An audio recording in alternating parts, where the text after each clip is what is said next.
Bonjour à tous, encore le Groenland. Alors d'ici 2 minutes, je vais faire une toute petite coupure, je vais vous présenter une groenlandaise et vous verrez, ça vaut le déplacement, c'est mon côté humour.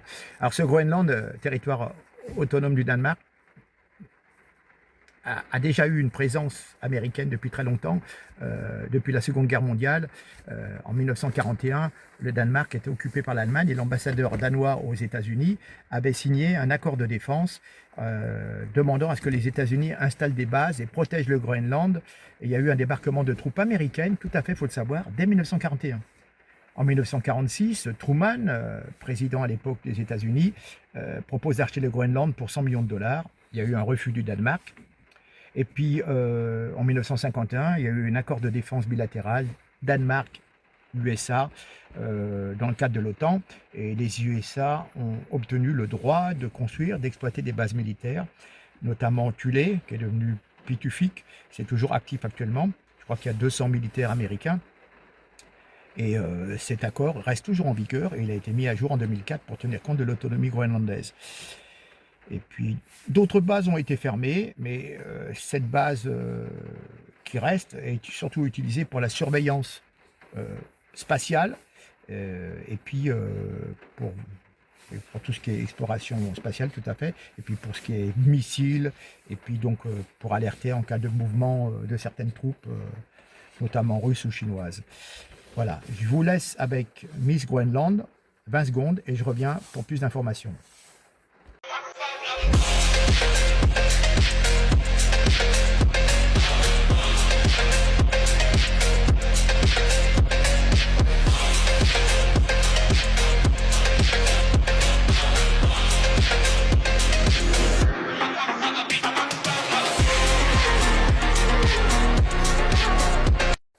Voilà, bonjour à tous, encore le Groenland. Alors, d'ici 2 minutes, je vais faire une toute petite coupure, je vais vous présenter une groenlandaise et vous verrez le mandat de Trump, il avait proposé déplacement du Groenland, il y avait un refus ferme du Danemark. Alors ce Groenland, territoire autonome du Danemark, et puis donc depuis 2025, a déjà eu une présence américaine depuis très longtemps, sur la nécessité absolue depuis la Seconde Guerre mondiale nationale. En 1941, le Danemark était occupé par l'Allemagne et l'ambassadeur danois aux États-Unis avait signé un accord de défense demandant à ce que les États-Unis installent des bases et protègent le Groenland autorisée. Il y a eu un débarquement de troupes américaines, tout à fait, il faut le savoir, dès 1941.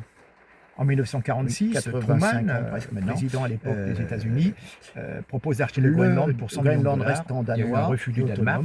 Et puis, en 1951, il y a eu un accord de défense bilatéral sur Danemark, USA, ce secteur dans le cadre de l'OTAN, et les USA ont obtenu le droit de construire, d'exploiter des bases militaires, la Russie, notamment Thulé, qui est devenu.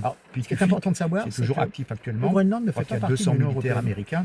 En 1973, donc le Danemark rejoint la reste toujours en vigueur et il a été mis à jour en 2004 pour tenir compte de l'autonomie. Et le Groenland, territoire autonome mais dépendant du Danemark, et donc d'autres bases ont été fermées. Et ces gens-là, ils ont dit non, on n'est pas d'accord. Et donc il y a eu en 82 un référendum pour la surveillance et à 50%, ils ont quitté, et puis ils ont voté, pour quitter tout ce qui est cette communauté européenne économique, et puis pour ce qui est à cause de la protection de la pêche, et puis donc ressources vitales pour l'économie locale, de certaines ils avaient une crainte d'une perte de contrôle sur les ressources naturelles. Je vous laisse avec une certaine autonomie politique, 20 secondes, et je reviens donc pour plus d'informations. En 1985, le Groenland est le premier territoire à quitter la CE. Et puis donc entre 2000 et 2010, il y a des discussions pour une éventuelle adhésion. L'Union européenne a proposé un rapprochement plus fort, mais le Groenland a refusé. Et les autorités locales, ceux qui sont responsables de l'autonomie, qui dirigent, ont privilégié un statut, ce qu'on appelle d'association spéciale, qui permet de bénéficier de financements européens sans être soumis à des règles contraignantes sur l'adhésion. Et je vous expliquerai dans une autre vidéo qu'il y a quand même un sentiment très spécifique au Groenland. Il faut savoir que beaucoup de femmes ont été stérilisées à leur insu, si vous voulez. Lors d'une visite médicale, on leur a posé des stérilets. Et donc, ces gens-là ont eu une très très baisse de natalité des Inuits, de la population locale. Les femmes n'ont pas procréé et elles se sont aperçues, peut-être à 50 ans, qu'on leur avait mis à leur insu, des moyens de contraception parce que les Danois voulaient réduire la population autonome pour pouvoir jouir pleinement de ce territoire et s'accaparer toutes les richesses. Il faut le savoir, ça. Donc les Groenlandais, ils sont un petit peu... l'Europe et les Danois, ils s'en méfient un peu. Voilà, je clôt, j'espère que vous avez apporté quelques éléments, et je reviendrai spécifiquement sur cette histoire de stérilisation forcée des Groenlandaises, parce qu'il faut quand même savoir que dans les années 1980, 1990, ça se pratiquait encore, il me semble. À très bientôt, merci, au revoir.